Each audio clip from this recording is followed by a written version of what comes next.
get you that missing hound this morning. Come on, boys, let's have some fun. I'm going downtown. It was Elm Street, and a lot of people, you know, they have a tendency to mispronounce names, and they call it Ellum. And the reason they called it Deep Ellum, was because it was located on the far east end of Elm Street, near where Central Railroad crossed Elm Street.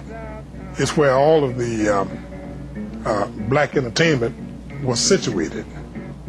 They had the old Harlem Theater. One experience I had at the Harlem Theater once, I was trying to enjoy the movie, and some guys got into a fight right inside the theater. And then that was another time I'm sitting up there trying to enjoy the movie, and I felt water trickling down by my shoes, and it turned out to be urine, you know. And it stunk in there. You go in there, you'd almost have to wear a gas mask, you know. And that was the first time I went to the Harlem Theater, and the last time I went to the Harlem Theater. Well, most of everybody would like to go to the Harlem Theater because they showed better pictures. Like if a picture would leave the Majestic Theater, well, they would bring it on down to the Harlem Theater and show it.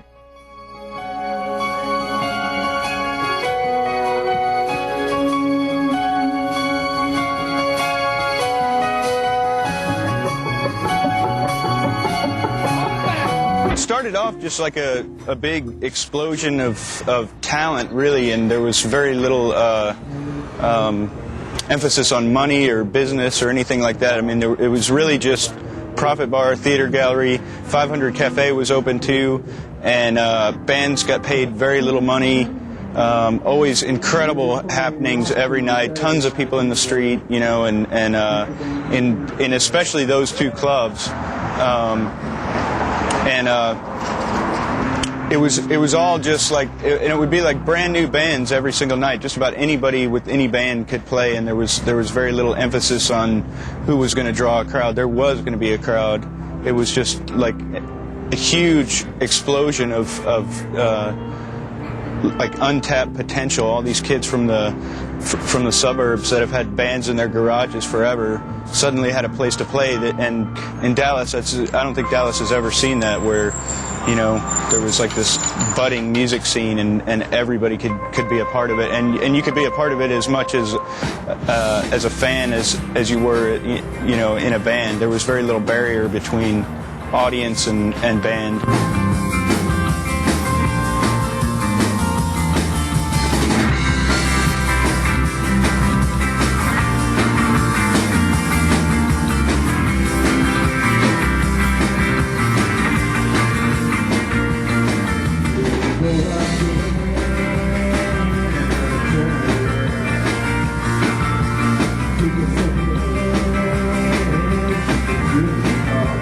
Things have changed incredibly down here, which I think, I mean, it's good for the clubs, I mean, in terms of the financial aspects, but it makes me sad. I mean, I miss the old days, and, you know, before Russell found God and all that happened.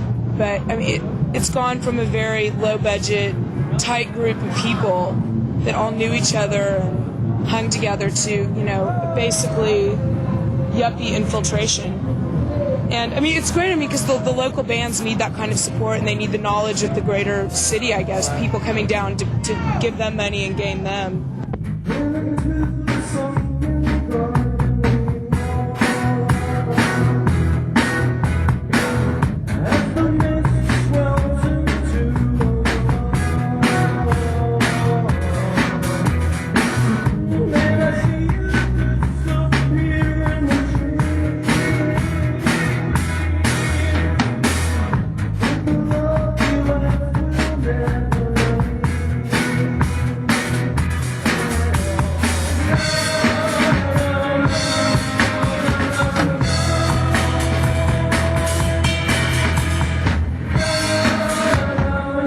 It's It's just art. It's expression. It's just happening. You know, it's not like it's dead. It once was there and it's not there anymore. I mean, now it's more polished. Every band's got their act together. You know, you can't just walk up on stage drunk and jam anymore.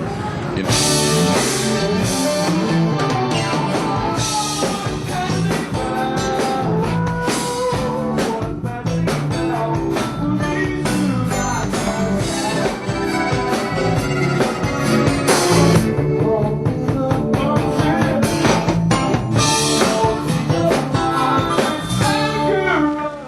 And this apparently was Blind Lemon Jefferson's corner that he played on for nickels and dimes, you know. And I've seen pictures, you know, of like just strips of juke joints and people hanging out on the street and playing. And it was apparently a very, very vibrant music scene in the 20s and 30s, and a little bit dangerous, you know. Like, I guess in a way this place parallels that. It's become a lot slicker, but it's still got kind of a dangerous edge to it, you know. And I don't like to be here after, like, you know, 2:30 on a Friday. Let me tell you, people, just before I go. It was on the track. That's what we call the track, because all of the joints were right on the track. There was Fat Jack's, LB Moore Theater, and then you had a lot of other little cafes and houses of ill repute right down the way. And if, you know, any kind of recreation, you know what you wanted. If you wanted to gamble, you go up on the track. If you wanted to run into some of those red light districts, you go up on the track. It's a forest sleepy road. Gonna travel on till dawn. My life over again, baby.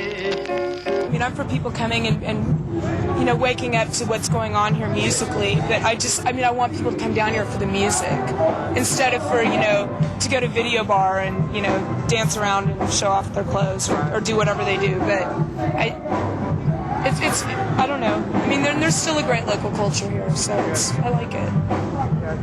It's a great place, Deep Ellum is, yes. Can I go now? Yeah, thank you very much.